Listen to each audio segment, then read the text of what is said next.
આ સંસારમાં એવી કઈ શક્તિ છે જે મૃત્યુને પણ હરાવી દે છે? અને સંસારમાં સૌથી મોટું દાન કયું છે જે આવનાર મૃત્યુને પણ ટાળી દે છે? મિત્રો, સ્વાગત છે તમારું અમારી ચેનલમાં. મિત્રો, આજની કહાની ખૂબ જ જ્ઞાનવર્ધક અને પ્રેરણાદાયી છે, માટે તમને વિનંતી છે કે આજની કહાની અંત સુધી જરૂર સાંભળજો અને વિડીયોને લાઈક શેર કરી કોમેન્ટ બોક્સમાં હર હર મહાદેવ પણ જરૂરથી લખી દેજો. મિત્રો, પ્રાચીન સમયમાં એક ગામની બહાર જંગલમાં ભગવાન શિવનું એક મંદિર હતું. તેની સામે એક વિશાળ વડલાનું વૃક્ષ હતું. એ વડલાના ઝાડ પર એક પોપટ અને એક મૈના ખૂબ પ્રેમથી રહેતા હતા. બંને દરરોજ ભગવાન શિવની પૂજા કરે છે અને તેમની ભક્તિમાં લીન રહે છે. એક દિવસ મૈનાએ પોપટને પૂછ્યું, સ્વામી, મારા મનમાં ઘણા દિવસોથી બે પ્રશ્નો છે. આજે હું તમને આ બે પ્રશ્નો પૂછી રહી છું. મારો પહેલો પ્રશ્ન એ છે કે આ દુનિયામાં સૌથી મોટી શક્તિ કઈ છે જે મૃત્યુને પણ હરાવી શકે છે? અને મારો બીજો પ્રશ્ન એ છે કે સૌથી મોટું દાન શું છે? મૈનાના આ શબ્દો સાંભળીને પોપટ કહેવા લાગ્યો, હું તને આ બે પ્રશ્નોના જવાબ એક કહાની દ્વારા આપીશ. મારી આંખો એ જોયેલી આ સત્ય ઘટના છે. પ્રાચીન કાળની વાત છે. કંચનપુર નામનું શહેર હતું. એ શહેરમાં એક ઠાકુર રહેતા હતા જે ઉચ્ચ પદ પર નિયુક્ત હતા. તે ઠાકુરને એક પુત્ર હતો જેનું નામ હતું ધર્મવીર. એક દિવસ ઘરેથી ધર્મવીર ઘોડા પર બેસીને જઈ રહ્યો હતો. ફરતા ફરતા ધર્મવીરને તરસ લાગી. થોડે આગળ ચાલ્યા પછી તેને પાણીની પરબ દેખાય. પછી તેણે ત્યાં જઈને પાણી પીધું અને ઘોડાને પણ પાણી પીવડાવ્યું. ત્યાં બેસીને થોડીવાર આરામ કર્યો.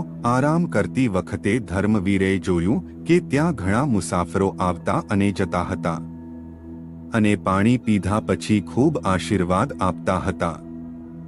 તે મુસાફરો કહેતા હતા કે ખૂબ જ સારી સેવા છે. જેણે પણ આ પાણીની પરબ બંધાવી છે તેને ભગવાન હંમેશા ખુશ રાખે, તેની બધી ઈચ્છાઓ પૂરી થાય, એવા અંતરના આશીર્વાદ આપતા હતા. મિત્રો, ધર્મવીર આ બધું સાંભળી રહ્યો હતો. ધર્મવીર વિચારવા લાગ્યો કે હું પણ આ સેવા કરવા માંગુ છું, હું પણ પાણીની પરબ બંધાવીશ. એમ વિચારીને ધર્મવીર પોતાના ઘરે ગયો. આવીને પિતાજીને કહ્યું, પિતાજી, મને તમારી મદદની જરૂર છે. ઠાકુરે કહ્યું, દીકરા, શું કામ છે? ત્યારે ધર્મવીરે કહ્યું, પિતાજી, હું પાણીની પરબ બાંધવા માંગુ છું.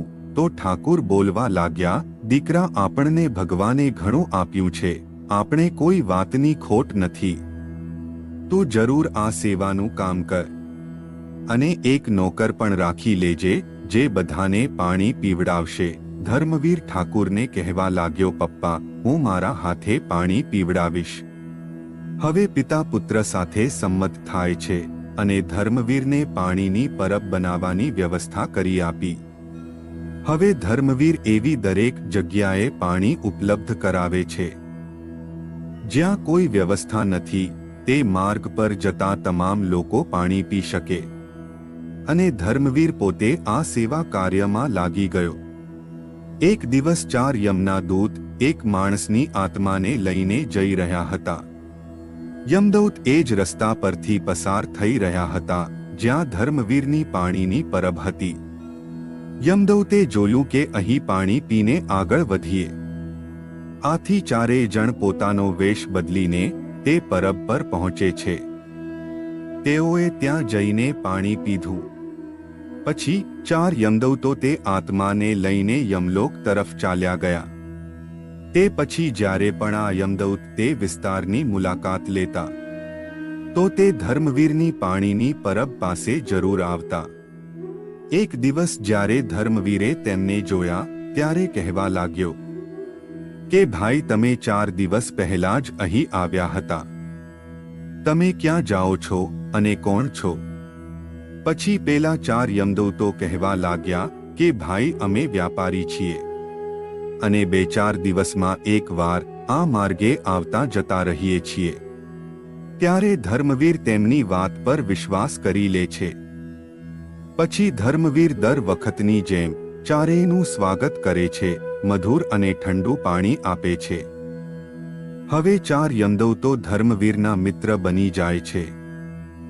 આ પછી જ્યારે પણ તે 4 યમદૂતો તે સ્થળની આસપાસ મુલાકાત લેતા તો ચોક્કસપણે ધર્મવીરને મળવા આવતા અને ત્યાં બેસીને તેની સાથે વાતો કરતા. ધીમે ધીમે સમય પસાર થવા લાગ્યો અને એક દિવસ ધર્મવીરના લગ્નનો સમય નજીક આવી ગયો. જ્યારે ધર્મવીરના લગ્ન થવાના હતા ત્યારે તેણે તેના 4 મિત્રોને પણ આમંત્રણ આપ્યું. પછી તે 4 યમદૂતો તેના લગ્નમાં આવ્યા. એ પછી થોડો સમય પસાર થાય છે અને એક દિવસ યમરાજે પેલા યમદૂતોને કહ્યું, કાલે બરાબર 12 વાગ્યે તમારે ધર્મવીર નામના માણસની આત્માને લઈ આવવાની છે. આ સાંભળીને 4 યમદૂતો વિચારવા લાગ્યા કે ધર્મવીર તો અમારો મિત્ર છે, પરંતુ યમરાજની આજ્ઞાનું પાલન પણ કરવું જ પડશે. પછી યમદૂત ધર્મવીર પાસે આવ્યા. ધર્મવીર રસ્તે આવતા જતા મુસાફરોને પાણીની સેવા આપી રહ્યો હતો. 4 યમદૂત તેની પાસે આવ્યા અને પાણી પીને ચારે રડવા લાગ્યા.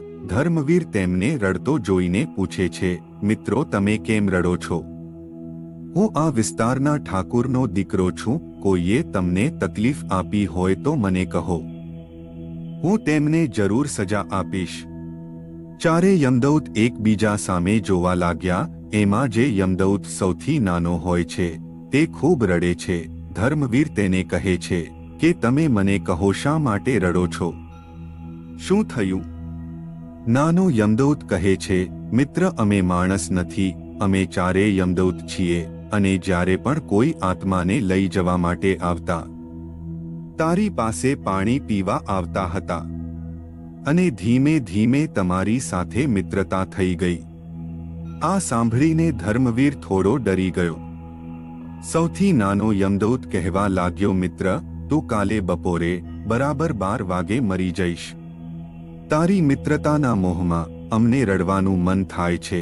યમરાજે અમને આજ્ઞા કરી છે કે હું સાપ બનીને તને કરડીશ અને આ 3 મારા મોટા ભાઈઓ છે જે કાલે તારી આત્માને લઈ જશે. ધર્મવીર કહેવા લાગ્યો, મિત્ર જ્યારે મારા મૃત્યુનો સમય આવી જ ગયો છે તો રડવાનો શું અર્થ? હું મૃત્યુથી ડરતો નથી. હું તમારી સાથે જવા માટે તૈયાર છું. ફરી નાનો યમદૂત કહે છે, મિત્ર હું તને સૌથી વધુ પ્રેમ કરું છું, પણ હું શું કરી શકું? મને બસ આ જવાબદારી મળી છે જે મારે નિભાવવી પડશે. ત્યારે ધર્મવીરે કહ્યું, મિત્ર આ દુનિયામાં જે જન્મ લે છે તેને એક દિવસ મરવું જ પડશે. આજે નહીં તો કાલે મૃત્યુ તો થવાનું જ છે અને તેને કોઈ ટાળી શકશે નહીં. તે નાનો યમદૂત કહે છે કે ધર્મવીર કાલે બપોરે 12 વાગવામાં 10 મિનિટ બાકી હશે ત્યારે અમે 4 યમદૂત તમારા ઘરની સીડી પર આવીને બેસી જઈશું. આટલું કહીને 4 યમદૂત ગાયબ થઈ ગયા અને હવે ધર્મવીર થોડો ગભરાયો. તેણે રાત્રે તેની પત્નીને પણ આ વાત ના કહી. રાત પસાર થઈને સવારનો સૂરજ પણ ઉગી ગયો. ધર્મવીર રાહ જોવા લાગ્યો કે ક્યારે 12 વાગે. બપોરનો સમય નજીક આવવા લાગ્યો અને પેલો નાનો યમદૂત ધર્મવીરના ઘરે આવીને તેની સીડી પર બેસી ગયો. અહીં ધર્મવીર મનમાં વિચારી રહ્યો હતો કે હું જલ્દી મરી જવાનો છું અને મારે નવપરિણીત પત્ની છે તો મરતા પહેલા પત્ની સાથે થોડી વાતો કરી લઉં. આમ વિચારીને ધર્મવીર ઉપરના ઓરડા તરફ ચાલવા લાગ્યો. ત્યાં જ સીડી પર પેલો નાનો યમદૂત સાપનું રૂપ ધારણ કરીને બેઠો હતો. જ્યારે ધર્મવીરે સાપને બેઠેલા જોયો ત્યારે તેણે કહ્યું, તું મારો મિત્ર છે, હું ક્યાંય જવાનો નથી, હું અહીં જ છું. મારી પત્નીને છેલ્લી વાર મળવા જઈ રહ્યો છું. તું મને જરૂર ડંખ મારજે. જ્યારે સાપ અને ધર્મવીર એકબીજા સાથે વાત કરી રહ્યા હતા ત્યારે ધર્મવીરની પત્ની આ બધું સાંભળી લે છે. ધર્મવીરની પત્ની એક પતિવ્રતા અને પોતાના પતિને સમર્પિત સ્ત્રી હતી.